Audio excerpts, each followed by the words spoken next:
Gran Turismo 7 got a surprise update a few hours ago with a few fixes, and most importantly, they put out another letter outlining exactly what they're doing to fix the economy issues that led the game to be review bombed on Metacritic. So first, the update. There's a fix for an issue where if you swerved into the pits at the last minute in the tri-oval and road circuit layouts of Daytona International Speedway, the pit stop sequence could be skipped and your car would go straight to the exit, which could help you make a lot of time.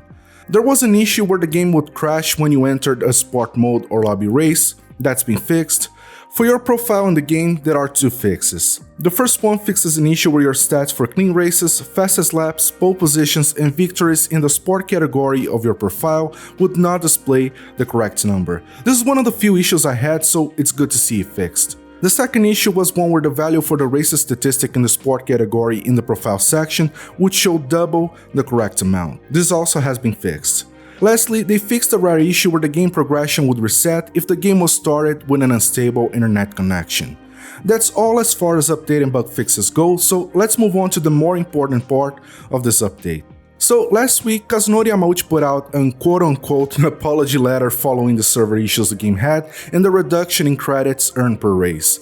It goes without saying that the letter did not go well with the community, and the reason he gave as to why they decided to go ahead with the change seemed more like an excuse to make it harder to earn money in an attempt to push players towards microtransactions. And as a result, the game was review bombed on Metacritic, and right now it's sitting at 1.6, which is even lower than Battlefield 2042. Now, the reasons for the review bombing are completely different, but still, it was enough of a loud reaction for Sony and Polyphony Digital to put out this other letter along with this update in an attempt to put players at ease in regards to what they're doing to remedy the situation. I'll go over the entire letter, but if you want to skip over to the breakdown of what's being said, there will be a timestamp in the description down below.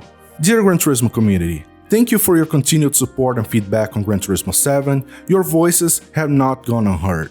I would like to apologize for the frustration and confusion caused last week with our patch updates, which resulted in not only a server outage, but also adjustments to the in-game economy which were made without a clear explanation to our community. We know that this is not the Gran Turismo experience you expect, and we will be making a goodwill gesture in the form of a non-paid credit pack of 1 million credits available to those players who may have been affected.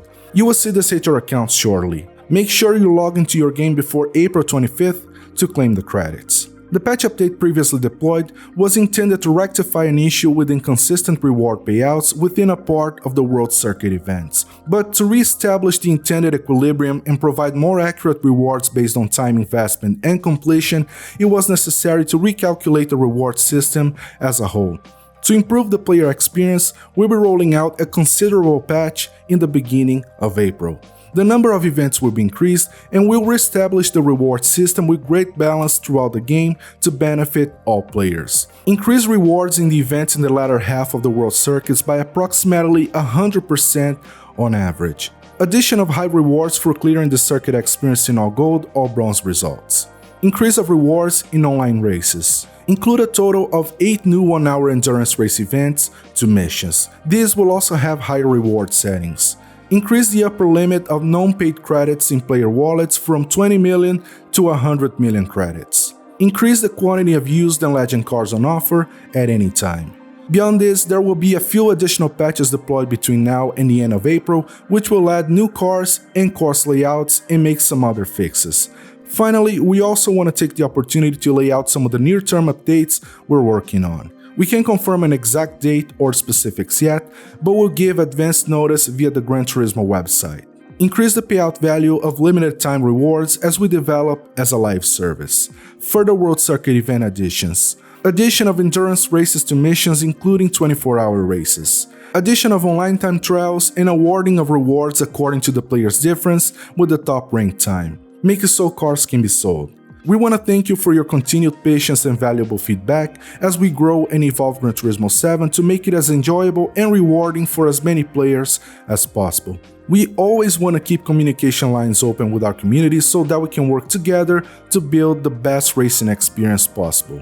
Now, this letter is what the first one should have been, because now they're giving us a roadmap of what to expect, so I see this as a step in the right direction. But there are a few points I want to touch on about this upcoming April update. Giving players 1 million credits is a good move, although I have a feeling this video will get a few comments with people arguing it should be more. I can't say I disagree with that. It's also great that events are gonna pay out more across the board, but this doesn't seem to address the issue with custom races, where setting a 30+ hour race won't pay you more than 140,000 credits. It'd be nice if that was one of those unlisted changes, but for now, I'm not holding my breath. The increased rewards for the latter half of the world circuit is great, and the higher rewards for getting all bronze or gold in the circuit experience is also great, but I wonder if they'll go back and pay the difference to those who have already completed it. As far as I know, you can replace circuit experience races for the same amount of credits, so I'm looking forward to seeing how they're gonna handle this one. The increasing rewards for online races is also a great change. I'd seen a bunch of people complaining that winning races online doesn't pay you nearly as it should, so hopefully this makes the payout more in line with what people expect. They'll also be adding new endurance races, which is yet another thing the community has been asking for, and not just that, these endurance races will also pay more too. The limit to how much money you're able to carry at once is also gonna be increased from 20 to 100 million. That's not gonna affect most people unless you're spending like crazy in microtransactions, but good to see nonetheless. And finally, they'll be increasing the number of cars available in the used and legendary car dealerships with each rotation, which is great. Overall, very positive changes, but what I'm actually more excited about is the last portion of the letter. Now, keep in mind that what I'm gonna be talking about from here to the end of the video doesn't have a date yet.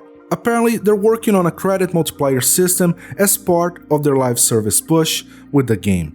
Judging by their wording, this should probably work as one of those temporary buffs that kicks in every once in a while. They'll be adding more races for the world events. This is a welcome addition considering how some tracks only have one race available in them.